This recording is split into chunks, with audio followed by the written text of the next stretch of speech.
Hi friends, welcome to my channel. ఇక చంద్రిక అయితే ప్రేమ్ని తీసుకుని గుడికి అయితే వస్తుంది.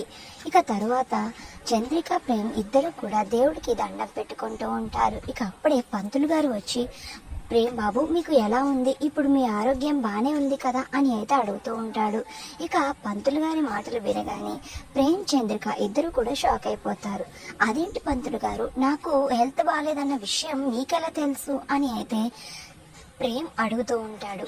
అప్పుడు పంతులు గారు ఇలా చెప్తూ ఉంటారు, నాకెలా తెలుసని అడుగుతారేంటి బాబు, మీకు ఆరోగ్యం బాగాలేదని ప్రమాద స్థితిలో హాస్పిటల్లో ఉన్నప్పుడు మీరు కోరుకోవాలని చామంతి గుడికి వచ్చి ఎంతో నిష్టగా గుడిలో సుమంగళి వ్రతం చేసింది. ఆ అమ్మవారికి పొరుగు దండాలు పెట్టి ఎంతో నిష్టగా ఎంతో కష్టపడి మీ గురించి దేవుడిని వేడుకొని ఆ వ్రతం పూర్తి చేసుకుంది. అందుకే మీరు ఇప్పుడు ఇలా ఉన్నారు అని అయితే పంతులు గారు చెప్తూ ఉంటారు. ఇక ఆ మాటలు విని చంద్రిక ఒక్కసారిగా షాక్ అయిపోతుంది.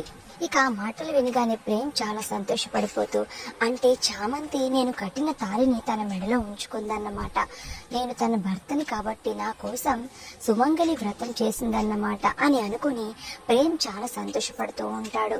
ఇక అప్పుడే చంద్రిక చాలా కోపంగా అయితే చామంతి దగ్గరికి వెళ్ళి, చామంతి నువ్వు ప్రేమ్ కోసం సుమంగళి వ్రతం చేసావా? ఆ వ్రతం భర్త కోసం భార్య చేస్తుంది కదా, మరి నువ్వు ప్రేమ్ కోసం ఎందుకు చేశావు? ఇక చంద్రిక ఎంత అడిగినా సరే చామంతి చెప్పకుండా సైలెంట్గా చాలా కంగారు పడిపోతూ ఉంటుంది.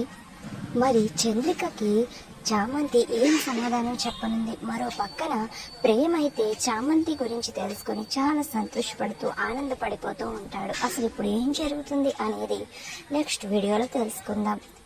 ఇలాంటి మంచి మంచి ముగ్గుల కోసం ఇప్పుడే మన ఛానల్ని సబ్స్క్రైబ్ చేసుకోండి. Thank you.